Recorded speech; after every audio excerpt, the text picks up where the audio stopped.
Good afternoon and welcome to today's caregiver panel, Providing Care at the End of Life. My name is Allegra Jaffe. I am a social service specialist with the Caregiver and Supportive Service Unit with the Fairfax Area Agency on Aging. I want to give you a few housekeeping items before we begin today's session.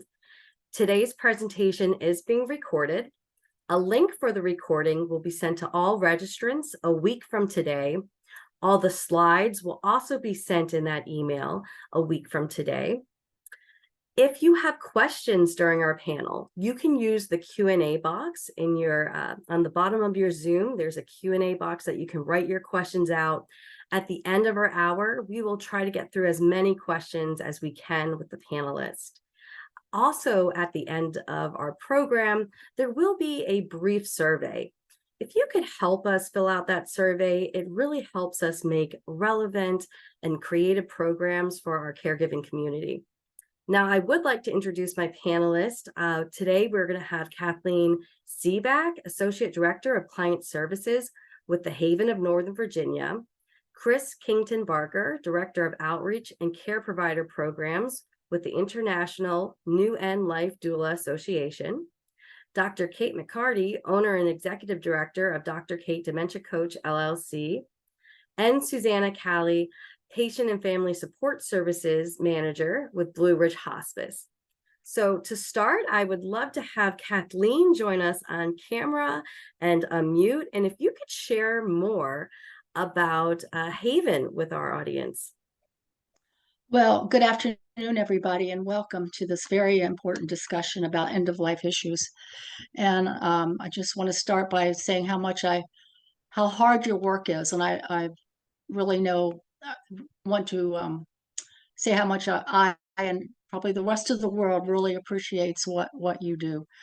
But Haven of Northern Virginia is a grief support organization, so we've been around since 1976. We're non-sectarian, nonprofit. There are no charges for any of our programs. Originally, we did do a lot of work with people and families while they were dying. But now most of our work is grief related to the death. But we do talk to people if they are interested in talking about their current grief. Our programs include workshops we do parent loss workshops 4 times a year. They're all-day workshops. We do a widower support group, which is 4 weeks, 4 Saturdays a year. We could run that group consecutively. We have such a need for that. We do a journey through grief, which is an introduction to grief twice a year. It's a workshop. We do a coping with the holidays, and we do offer Zoom support groups for people who have lost loved ones to suicide. And we also have a drop-in support group for suicide loss once a month.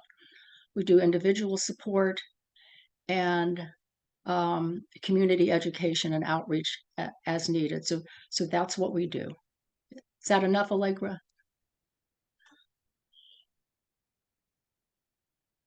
Yes, thank you so much, Kathleen. And I have your contact information on this slide. And as I shared with the audience, we will make sure you get these so that you can contact Kathleen's organization if you need their services. Thank you so much, Kathleen. Thank you. We can now have Kris join us. And Kathleen, if you want to go off video and mute again, and we'll come back to you. But Kris, if you would like to come join us on screen and share about the International New End Life Doula Association, and I'll get your PowerPoint up. Absolutely. Thank you. Great to be here this morning. I'm calling in from California, where I'm located, and if you can, thank you. One of the things that we want to start with today is that doulas do provide accessible and equitable, compassionate death care, and we're an adjunct to a lot of the services that are available. And I'm going to talk just briefly about how that is. Can you have next slide, please? As our mission statement for INELDA, which is the International End-of-Life Doula Association, all individuals have accessible, equitable, and compassionate death care that holistically affirms one's humanity and supports end-of-life choices.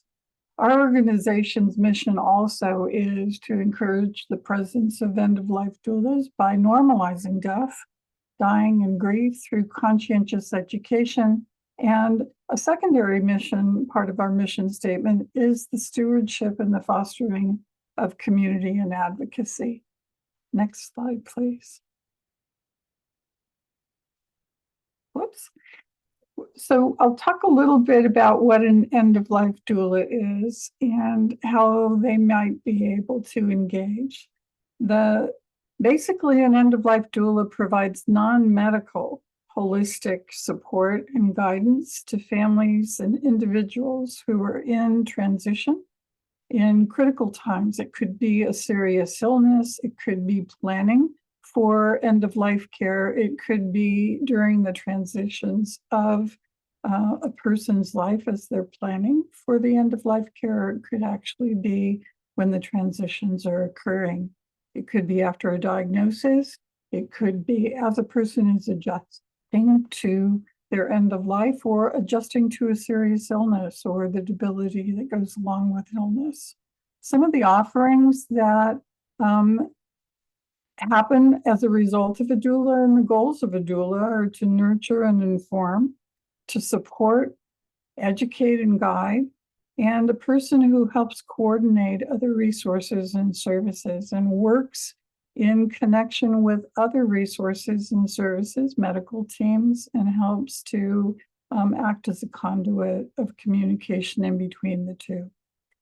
Some of the offerings by doulas may include education about grief and death, what to anticipate with some of the life changes, assistance in forming questions for medical practitioners or seeking information, additional information to help understand what some of the guidance has been.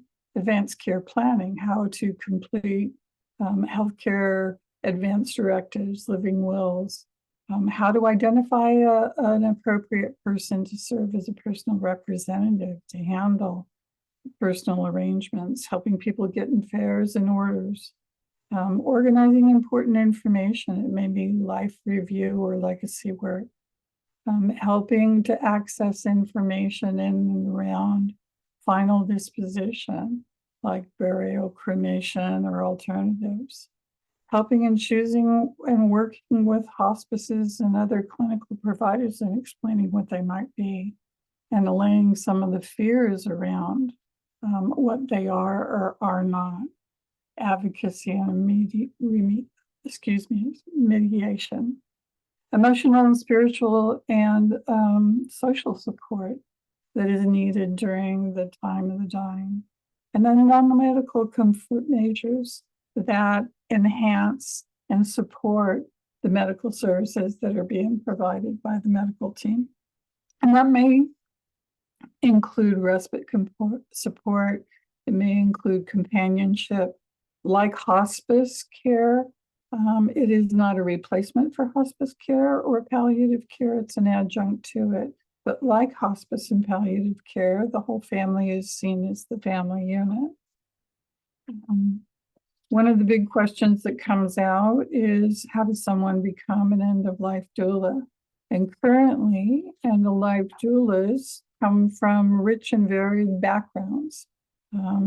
This may be something that is coming to look as though it is something new.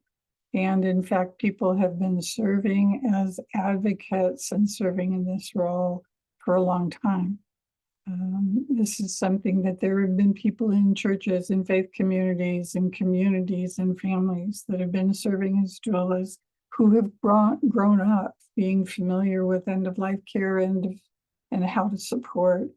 And we have a lot of folks who are not sure what to do. They're frightened. They don't understand how to navigate through some of the complexities of serious illness and end-of-life care and need additional support.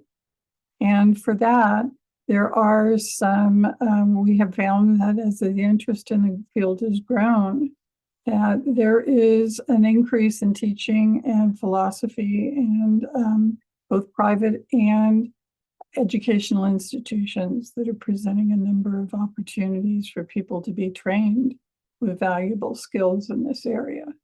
And I can talk more about that later on, but thank you. I look forward to hearing your questions. Thank you so much, Kris. If we can now have Dr. Cate join us on camera and unmute and share more about your organization. Hi, I am Cate McCarty, and I have spent many years in nursing home care, both as a nurse's aide and then as an activities director. That's the basis of my business, really, is that's where all my experience came from. We have in federal regulation, an activities director is required to be at a end of life bedside about 3 times a week with a meaningful activity. And that started when I was about 20. And I have to tell you, it's quite a stretch to do meaningful activities with people at the end of life. So that was sort of my jumping in. And then I spent most of my time as I worked through the career moves with people with dementia. So I have a PhD in aging studies from the University of South Florida with a special focus on dementia. And where my whole thing comes together, because I have a master's degree in thanatology, which is the Greek god of death is Thanos, and it is a degree that was heavy in counseling and looking at death from many aspects. So I've combined those. But my mission statement and goal is where dementia, quality of life, and end of life come together.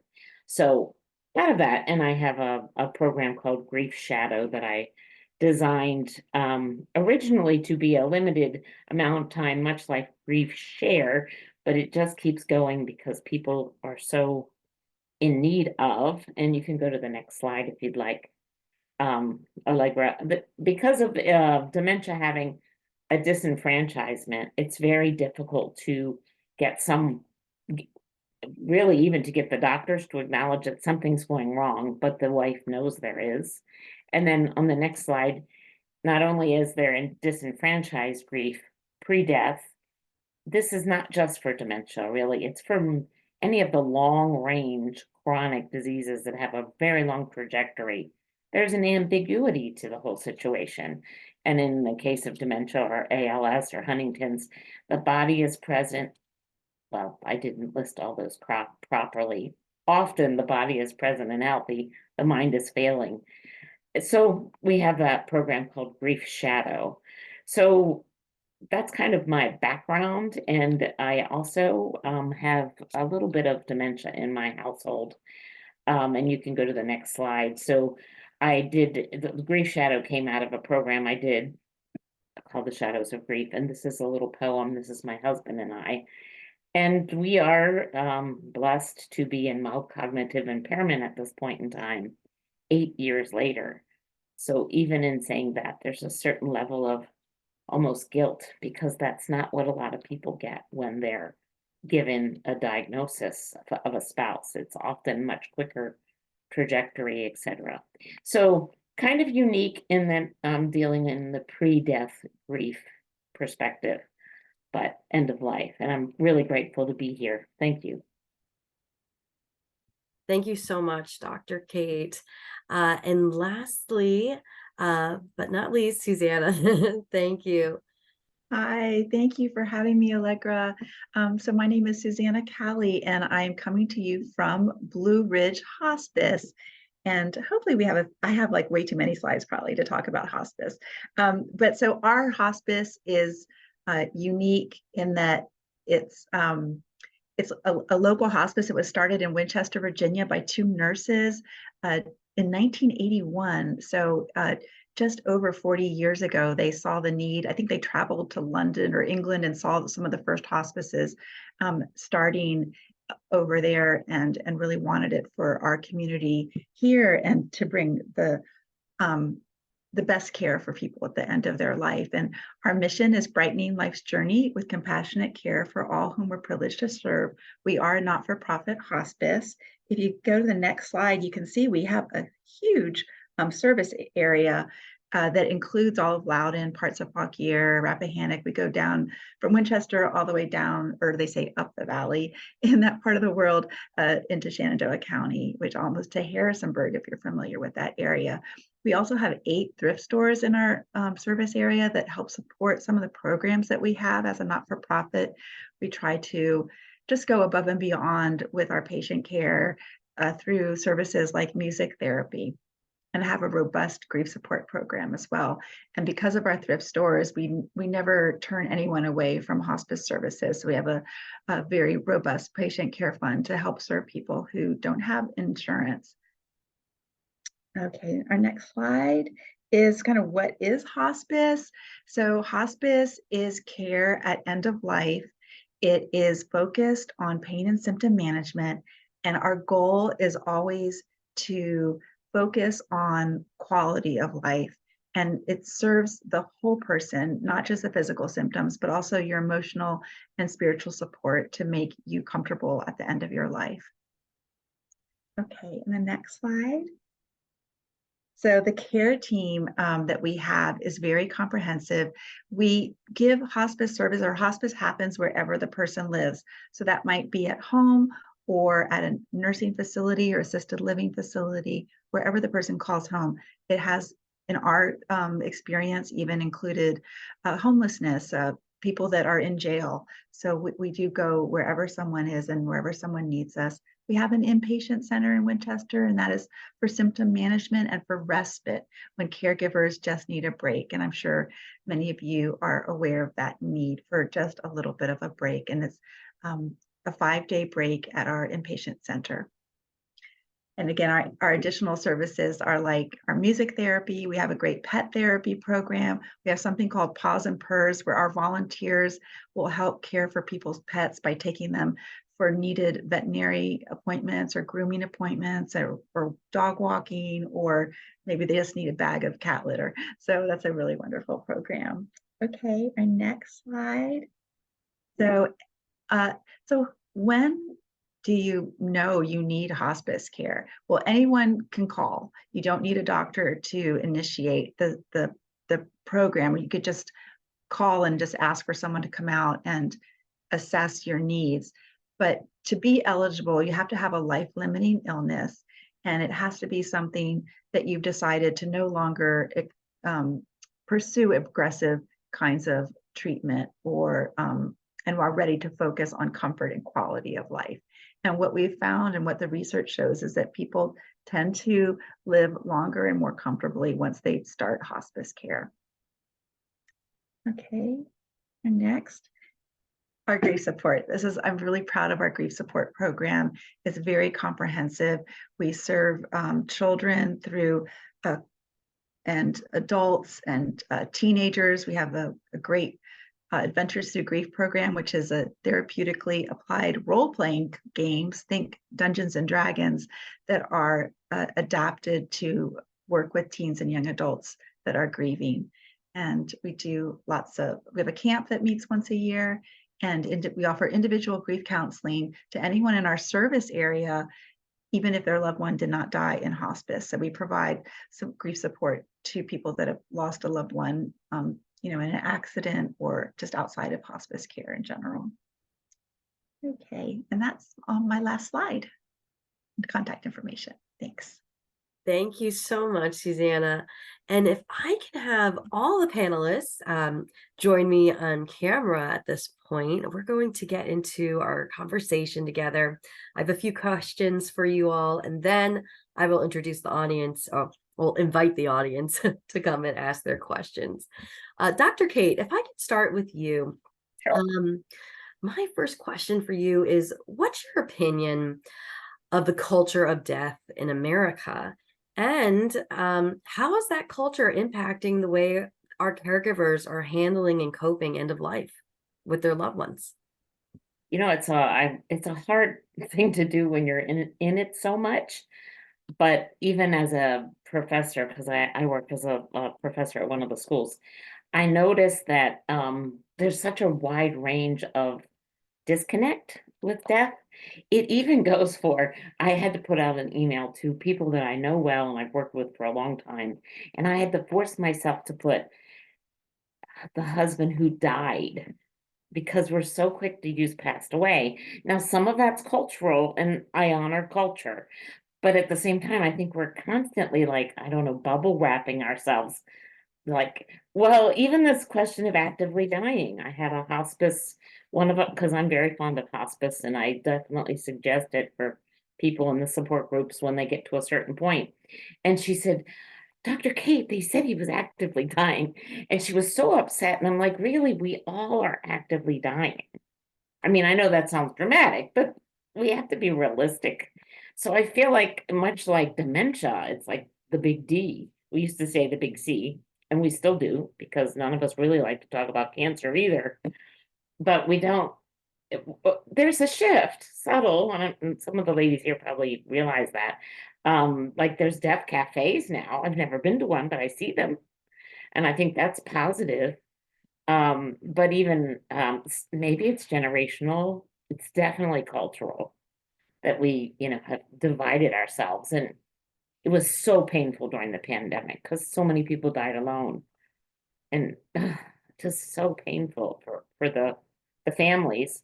And yet, from the nursing home world where I, kind of grew up, if you want to say that at this point, many people die alone, and that's not cool. But people don't know how to respond. They don't know what it's going to look like. They don't know what to say. Much like when somebody gets further along in dementia. That's not the person I know. This is classic because it happened at my house. I want to remember him as he was. So that's a challenge, I think. Thank you. Thank you. Susana, can you explain to me, what does it mean to have a good death? And Oh how do gosh. you prepare for a good death? Two questions in one. Yeah, good big questions. So I mean, gosh, I've worked with so many families over the years, and when I walk into a home and people are willing to talk, they're open to these conversations, and it's not an easy place to get to, but if you can be ready to talk about things, if the person themselves is ready to talk with their family member and their loved one about what they want, about what they want this to look like, what they want their last days to be like, who they want around them, how they want to be cared for. It seems like taboo, but it's like, if someone can do that. I just had a conversation with someone today about a social worker who works in hospice care. And I said, what's the hardest part of their job? It's like when you go into a family and you have to ask them if they've chosen a funeral home. That's a hard question to ask. And I think it's 50-50. Some people have just like planned ahead, and they already, maybe 20 years ago, they prepaid their funeral. Oh yeah, here it is. Here's my service. It's all done. And then there's the people that gasp, like, absolutely not. Let's not talk about it. But when you can really be open and be able to have those conversations, it gives peace to the person that's dying, and it gives peace to their family. And sometimes there's so many things that are left unsaid. I also had a conversation with someone recently who helped, where the family had a lot of discord, and they were able to talk individually with the family members, and they were able to express this separateness that they had, and they were able to come together in the last days of someone's life and offer forgiveness and love to each other. And I think they had a month before the patient actually died. And that, to me, that is beautiful and loving, and that's what you would hope for. So I'm sure other people have things to add with that question, but Well, thank you though for your, and yeah. if we have time, we can get into that a little more. But I have another question for you, Susana, as well. And you spoke to us already about what hospice is during your slides.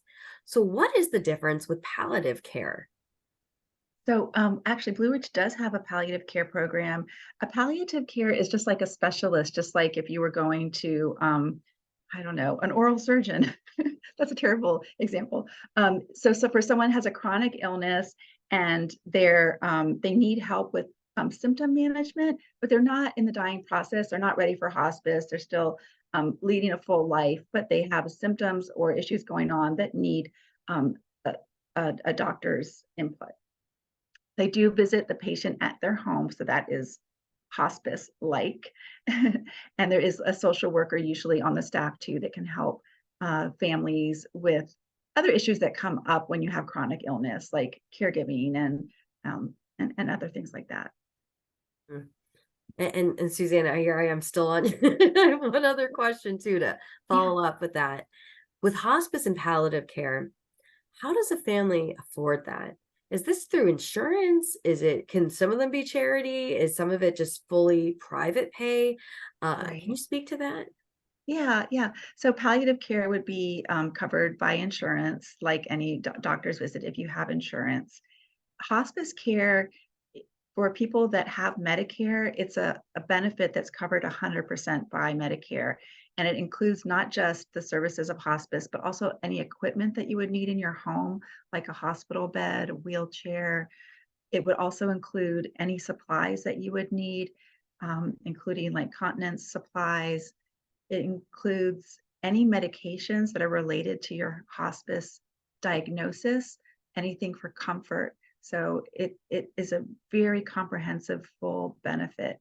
Most insurance companies for people that are not eligible for Medicare have also some type of hospice benefit. I've seen us run into issues where people haven't met a deductible, so there can be some barriers there.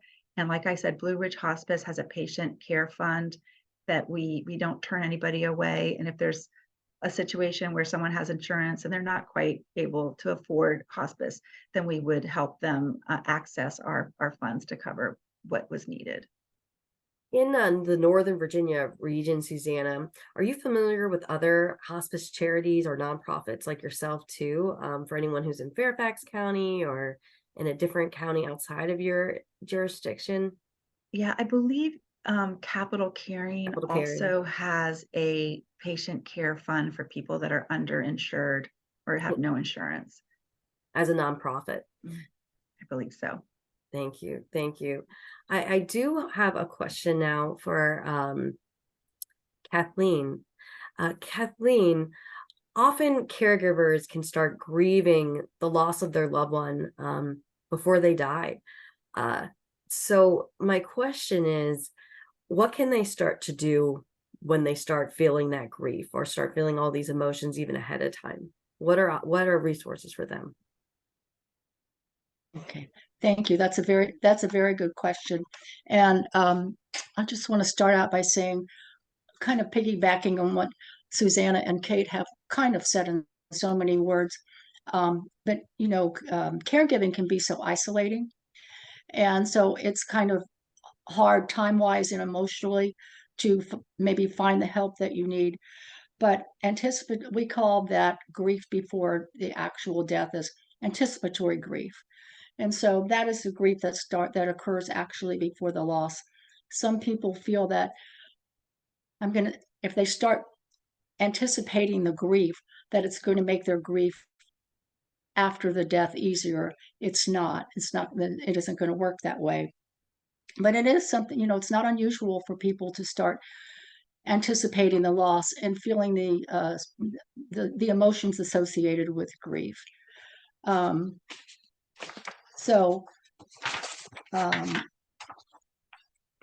It's just very normal when it starts early, and particularly with people that have long illnesses and dementing illnesses, when you're watching the losses of your loved one and you're grieving right along with them. But you might also feel the stages that we talk about Kubler-Ross and the stages of death and dying. It's not unusual for caregivers to experience those same emotions, the emotions until they come to acceptance, so that their loved one is going to die. But anticipatory grief is similar to conventional grief, insofar as it might they might experience those same emotions. Mhm. And would you recommend, Kathleen, sorry, that That's okay. Good. Yeah. like in this situation, when Yes. someone's experiencing this, Yes. is it time to get support then? Yes. Is it Okay. time? Yeah. Yeah. So yeah, let's move right along to that. So what I always like to talk about is what helps, because when you're in this phase, it's also the time to reach out and get some real help for what's going to happen later. It will be helpful to work with someone to confront your fears. Just to, what are my fears? Let's talk about that. Talking is very helpful. Deal with any unfinished business, as I think Susana may have alluded to. There's a lot of, and Kris in her introduction, there's a lot of practical things that need to be done that maybe have not been done. Powers of attorney, who's going to manage the finances? What are the finances? All kinds of difficult things like that. Funeral decisions. It's amazing how in our culture we don't want to deal with funerals and the fact that we're going to die. That's also the opportunity to clarify any misunderstandings or express what you really need to express to each other. And that's really hard work. It's an opportunity to say your goodbyes. And it's also an opportunity for you to start, as a caregiver, to start thinking about what's going to prepare you for later. What do I need to know? It's just very difficult when someone dies and you don't know what the situation really entails. So by doing this, it might make it easier to navigate the ongoing bereavement process. Just a couple more things about that. So another thing that people always want to know, well, give me some coping mechanisms. So as stated earlier, it's really important, if you can talk, find somebody who you can talk with, who can actually sit with you and listen to this, because not everybody can. So know your audience. That's very, very important, but you need to talk about it. Again, being a caregiver when this situation is very isolating.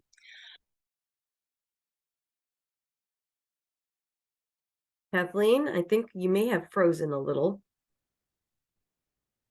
I think we have Kathleen. Whole thing.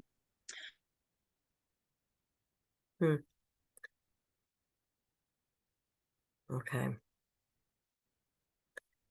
All right, ladies, we're gonna come back to Kathleen and we'll come back to her thought when she unfreezes here.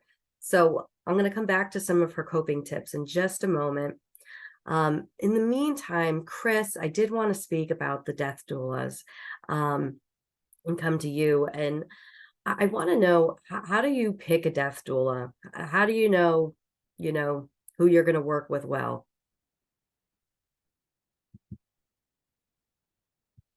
Oh, and you're on mute, Kris. And Kathleen, we'll come right back to you because you came out. So we'll come right back to your coping skills in just a moment. Sure. Okay. That's a good question.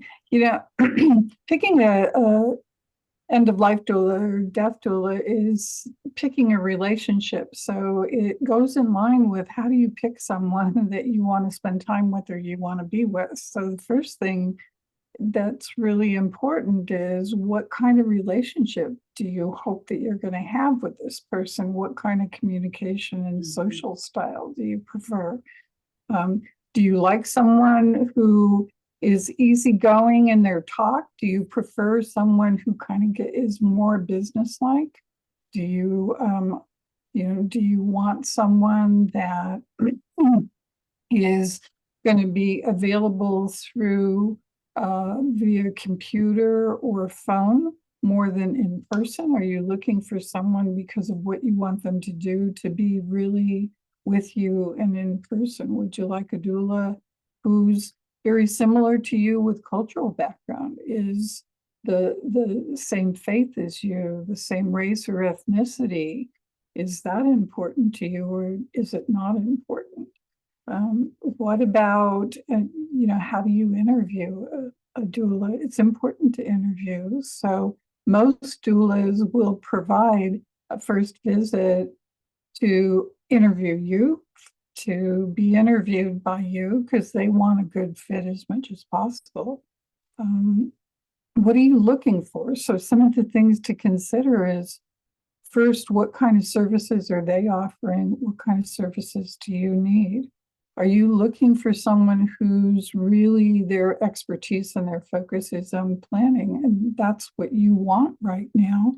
Or are you looking for someone who is going to be available and attentive to you while the person that you are with or you're caring for is in their dying? If they are actually in the point of transitioning and they're going to be in the last weeks of their life, and you want support during that time and you want someone to be there, then that's the person that you need to know that they provide that kind of service. What are your personal and educational and professional requirements of that person? There are so many different backgrounds for doulas. Some doulas have a background in nursing. Some have a background in social work. Some have been doing end-of-life work for decades. And they've recently been trained as end-of-life doulas to bring that education into really understanding what the signs and symptoms and what's happening with the physical changes are, and to really bring that into some more current relatable standards and how to educate.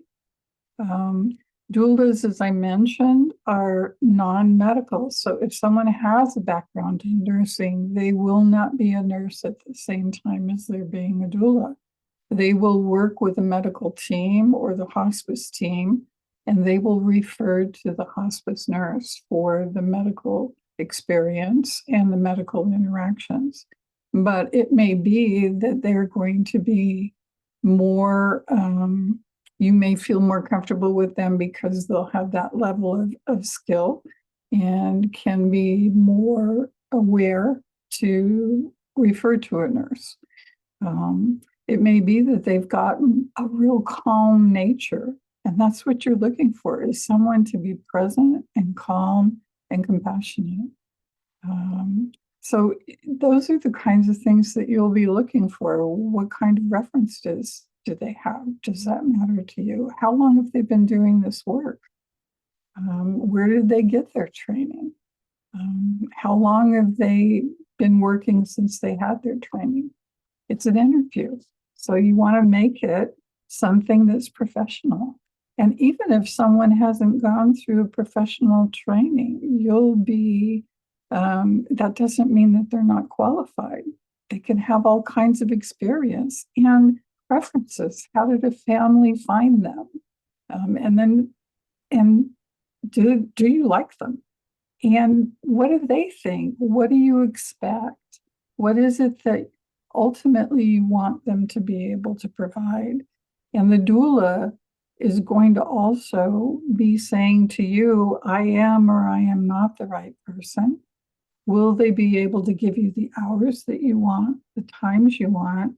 What kind of backup do they have? When I'm providing support for people who are actually in their dying, the most frequent request that I get for sitting vigil is during the night, because that's when the families are most exhausted. That's when the families, they feel supported during the day when families are there or friends have come over. But from 12 midnight to 6 o'clock in the morning, that often is where there's a real lapse and they're exhausted. So if that's somebody that you're looking for, then if someone only works during the daytime, it's not a good fit. That's really helpful. Thank you so much, Kris. Thank you.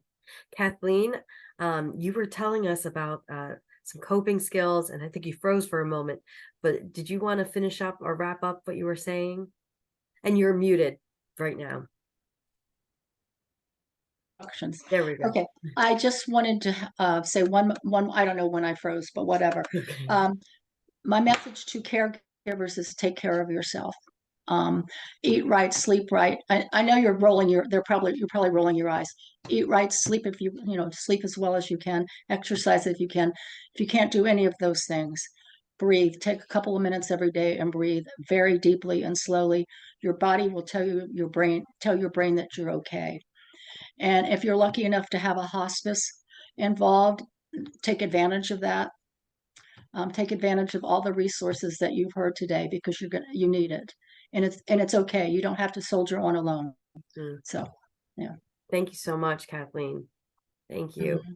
Dr. Cate, I have a question for you. For caregivers who are caring for loved ones with advanced dementia, if they're in a situation where they don't know their loved one's wishes for end of life, and now they have to make decisions on their behalf, what advice would you give them in these situations when they really weren't positive of what the person they are caring for wanted? You know, it's interesting because I spend a lot of time asking families and people with dementia, depending on their ability to answer, what was it like in childhood? So if I had a person who was in, late stage, who couldn't really answer, and a spouse or a daughter was really conflicted, or a son, about what to do, I'd say, what did when your person was alert and oriented, what decisions did they make? What did the family do?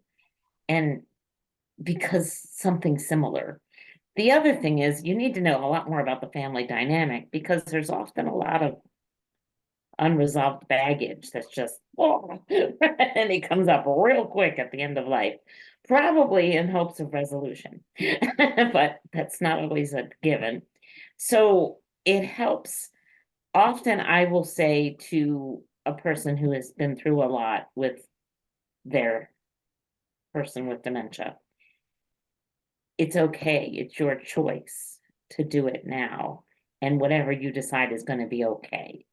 Now, because there's not an accountability level at this point, they're not going to. I have threatened my daughters I'm going to come back and haunt them if they put me in a place with bingo. But I don't know that really there's any possibility of haunting. But so you're kind of looking at a whole picture. So, one of the things we just had a fellow, this often happens. We call it time travel. They're going back in time. So often you find people most comfortable in a setting that looks like their home was. I think this is why people with dementia usually hate showers, because many of us didn't have those when we were kids. What are you doing? What? So with the time travel, you're going back to, in spirituality, you're often going back to that spirituality. Yes, it's true you were a pagan, when you did all these things and festivals in the woodlands, but as your brain goes back in time, your spirituality does too. So we have the priest come in because this person was raised as a Catholic, and it went very well. And we find the music that sort of met that time period. And you see this again and again, where people resonate with the rote memory from childhood. So, he's not a Catholic anymore, but he knows all the rosary and he appreciates going to the rosary group. That's all part of that. And I think that goes for some of the decisions too. That I have my sibling who's 10 years older, totally. It's the church, it's the headstone, it's all about that. And those of us that are younger that didn't stay in the hometown, no headstone, what? So it very much is about preference and history and family in that way. Thank you so much, Dr. Cate. Susana, I have another question for you as well about documents. So for a loved one, for caregivers who are preparing for someone who is going to die, what documents should they have ready regarding a living will, or should they have a healthcare proxy? What's your recommendation? So in Virginia, where I am, and we encourage people to do an advanced medical directive. And in an advanced medical directive, you appoint a medical power of attorney. And you need to do that at a time when you're able to make that decision. And I think each state has different laws. Like if someone doesn't have an opportunity to appoint someone, I think there are laws that govern who the next of kin is and in what order they would be legally able to make decisions on behalf of a person that hasn't appointed somebody as their medical power of attorney. And then each state is different too. I think in Virginia, the document can be found very easily on the state website, and it doesn't have to be notarized. It just has to be witnessed by two people. And so it's very easy to put it into place. And I would just recommend that if once you choose a medical power of attorney and you complete the document, that you give copies to the people that are important to you so that it's readily available. And in Virginia, in the advanced medical directive form, there are some places in the form where you can write what some of your wishes would be, like how you would like to be cared for at the end of life. And that is really important to let your loved ones know if you're able to. I know I really appreciated, Dr. Cate, you're hearing how people revert. Now, families often are in that situation where they have to make the best guess possible, but it's another kind of gift for your families if you're able to put that in writing and let them know so that there isn't a lot of conflict, because that can be the cause of a lot of conflict in hospice care, when different family members have different perspectives on what's an aggressive form of treatment and what isn't an aggressive form of treatment. And it's really great if your loved one said very clearly, I don't want a feeding tube and do not, put me on a ventilator ever. So just being really clear about that is great. And then there are things like 5 wishes, which is a great conversation leader, and that you can find that online super easy. And it really kind of walks through very personal decisions, like, who do you want with you when you're dying? Do you want music?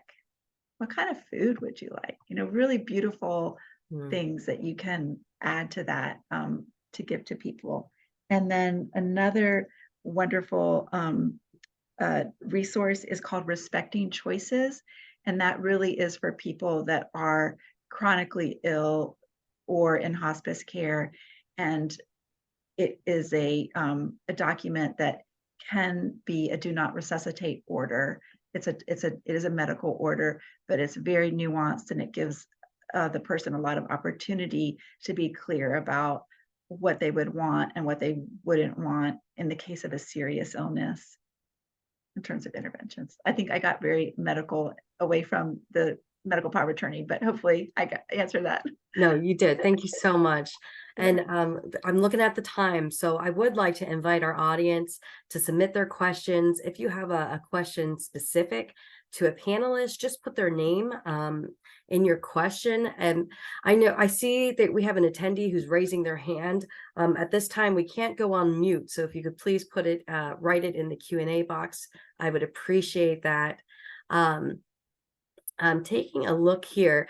We have a few. Have any of the panelists had experience with a group called NODA? No One Dies Alone. Before 2020, my neighbor volunteered with them, and as a volunteer, she would sit with a person at the hospital who was near death but had no family or visitors. I'm just wondering if the group interacts with any of these with this group. It looks like, Kris, did you raise your hand? You did. Okay. So you work with them too? Yeah, No One Dies Alone is a program that is in a number of hospitals, and the program is established, or was established initially, to be put into the acute care setting, so that patients who didn't have family with them, or had family that couldn't be present for them when they were actively dying, could have volunteers who would be present with them and available, and would sit bedside, and they would take shifts. And often some of the volunteers would actually be people who were employed by the organizations, who were trained as volunteers, who gave their time outside of their regular shifts to do that for the folks who were there. It's been expanded, and hospice volunteers, there are 11th hour programs for some of the hospices, and there are vigil volunteers who are trained specifically in hospices sometimes, that do a very similar program to the No One Dies Alone program. So it's a very specific training. The different hospices have their own specific trainings. Some hospices only have vigil volunteers that are available during daytime hours.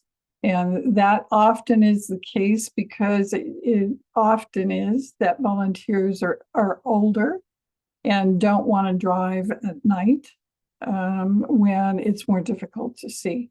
So it's something that end-of-life doulas often have a place in, and it's a way that they support hospices. There are some hospice programs now that are setting up their own doula programs, and it's a role that doulas take within the organization because they're trained at a level to be able to provide that after-hours support and stay in communication with the medical team and relay that confidence.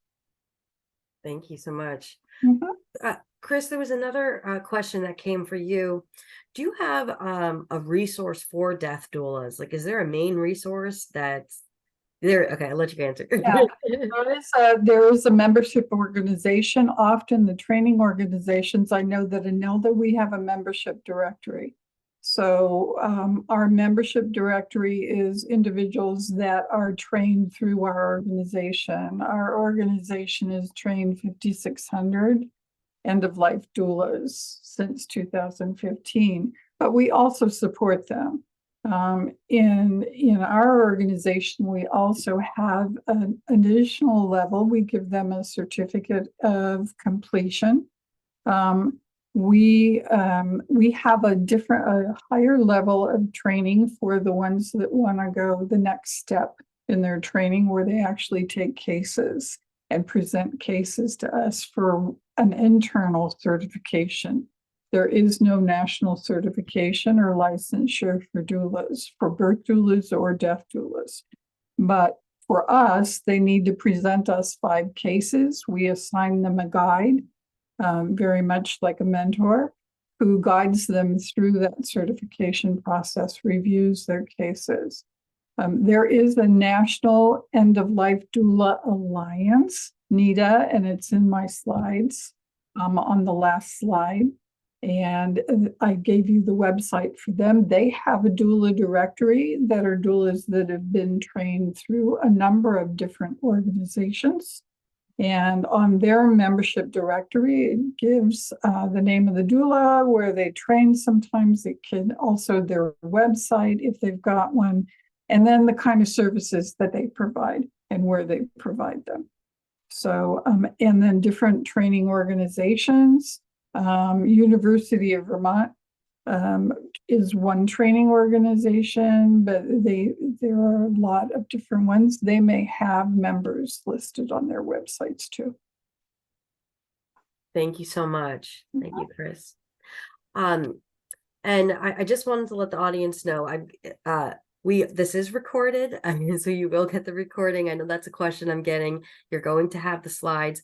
Anything you missed because you came in later, you'll get the recording. And so you're more than welcome to share this with anyone that would be interested. I have another question too that came up as far as, well, actually it's a statement someone said too. No one is born alone and no one should die alone. Very true. Very true. Speaking about DNR, could you say a little more about DNR? Okay, so DNR is a do not resuscitate order, and it has to be signed by a doctor, and it is a choice for the moment when someone stops breathing and their heart stops. What would they want to be? Would they want any kind of medical intervention at that point?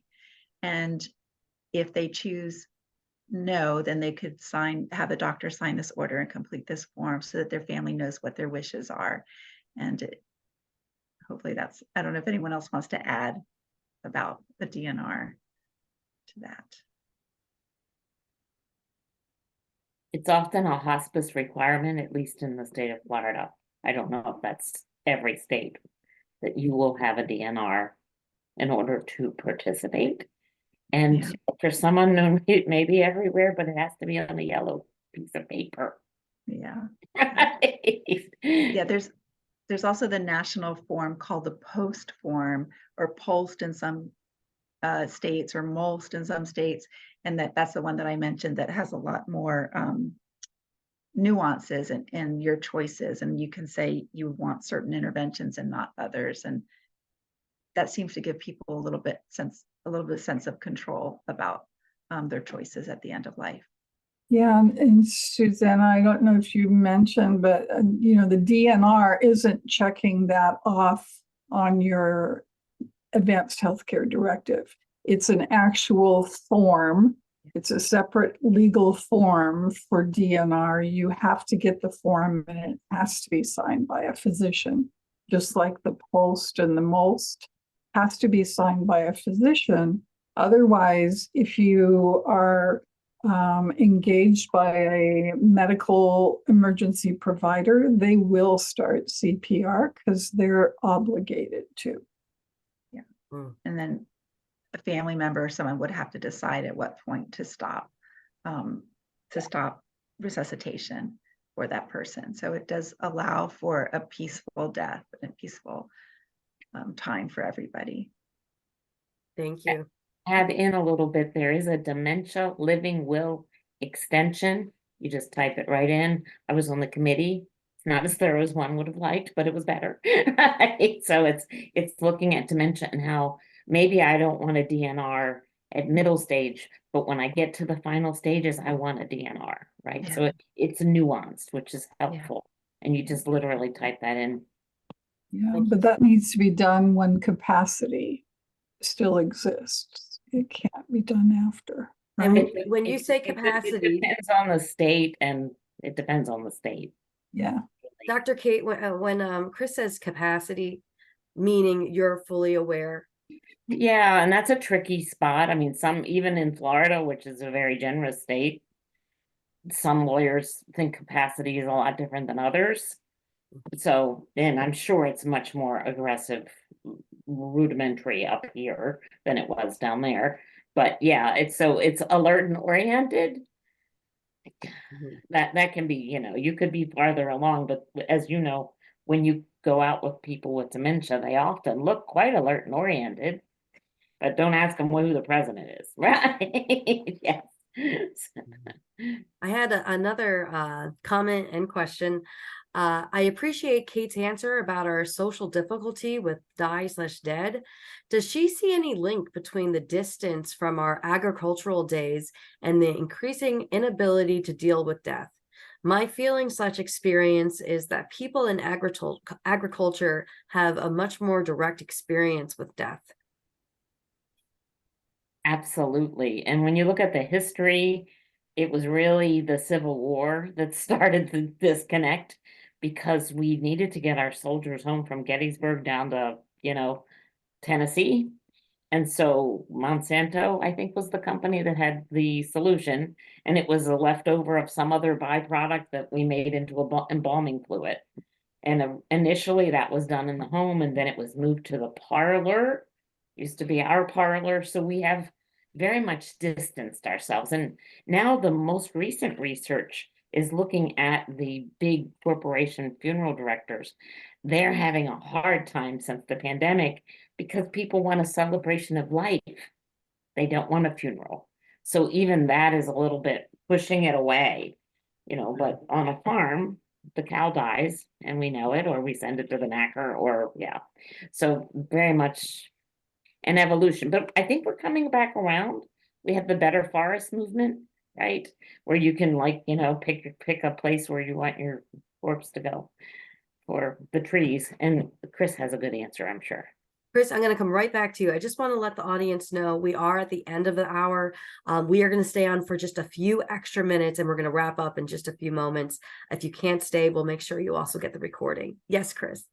Well, I just wanted to say that the death adversity too has a lot to do with medical technology and all of the expense and all of the force that we put into staying alive, as opposed to accepting that death is a natural event. And we've gotten so intense about extending life at all costs, whether it's days, weeks, or months. And, you know, there's a lack of understanding, I think, of really coming to terms with quality of life over length of life. And we now see death as a failure rather than something that is a natural event. So when someone dies, we're looking for who messed up, you know, and how did they mess up? And so we've got this litigious society about everybody's trying not to be the one that holds the, you know, the old lady card at the end of the game. And it's, you know, it's horrifying what's happening as a result. We also have created all of these segments in healthcare about specialists, and we've taken whole beings and we are parceling them out so that one person sees our eyes, another person sees our feet, another person looks at our heart and our lungs, and no one's seeing us as a human anymore with a heart and a soul and a spiritual sense. And, you know, when people take you apart like that, you can't be seen as this thriving human being who sometimes just needs to be held and adored and loved through their life and cared for through their death. And I'll get off my soapbox. Yeah. And I appreciate I would that. just like to add that in the grief bereavement world, it's not unlike what you're talking about. Grief is now seen as a problem to be solved. It's not a problem. It's a process. It's a process. We don't have time for that. Everybody wants to go to closure. There's never any closure there shouldn't be. So that's my 2 cents. I'd like that. I really appreciate that. No, that's so true. We're in that culture of everything needs to just move forward and everything has to be done. And this emotion and that's just not what it is. No, we are not instant soup in our lives. It doesn't work that way. No. Well, and one last question about the DNR, and then I'm going to end us up, wrap us up here is, can that be part of your medical directives? Yes. Okay. It can. It can. But it won't be honored unless it's on the right, proper form. Okay, And well, that's important. It has to be present. I was an adult daycare director and they were loading the woman and nobody could find the file. And that's litigious. Yeah, so we found it, but it's the yellow sheet.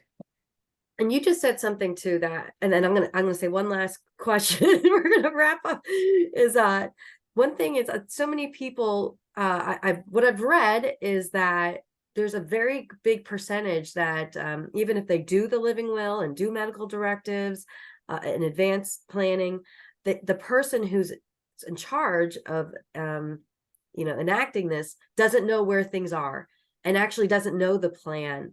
So they pick somebody, but there's no discussion. They don't know. Is that true? What I read is correct? So we need to change that. Absolutely. Yeah. There's a couple apps out there now. There's ADIO, which is an app to store all your stuff. But let's look at the population of people that need to do that. We're not all very savvy with that. So yeah, it helps to let people know, particularly passwords. Passwords for your password. We could stay here for another hour, but I'm going to respect everyone's time. And I really, really appreciate all the panelists and all your expertise. Thank you so much for sharing this with our community of caregivers. I want to thank the caregivers and the community who came and shared this hour and 5 minutes with us today. We know your time is precious, and we really appreciate it. And I hope you can take care of yourself after this talk. Also, I wanted to invite everybody. We do have another program this year on December 13th on Wednesday from 12 to 1. We will be hosting a Dementia Friends information session. You are welcome to join us for that. I did want to remind everyone that there is that brief survey as you sign out. So please, share your feedback with us and let us know what other topics you're interested in for next year or in the future. We would love to hear your feedback. And once again, thank you so much to our wonderful panelists for your expertise today. So appreciate you all. I hope everyone stays safe and you take care. Thank you.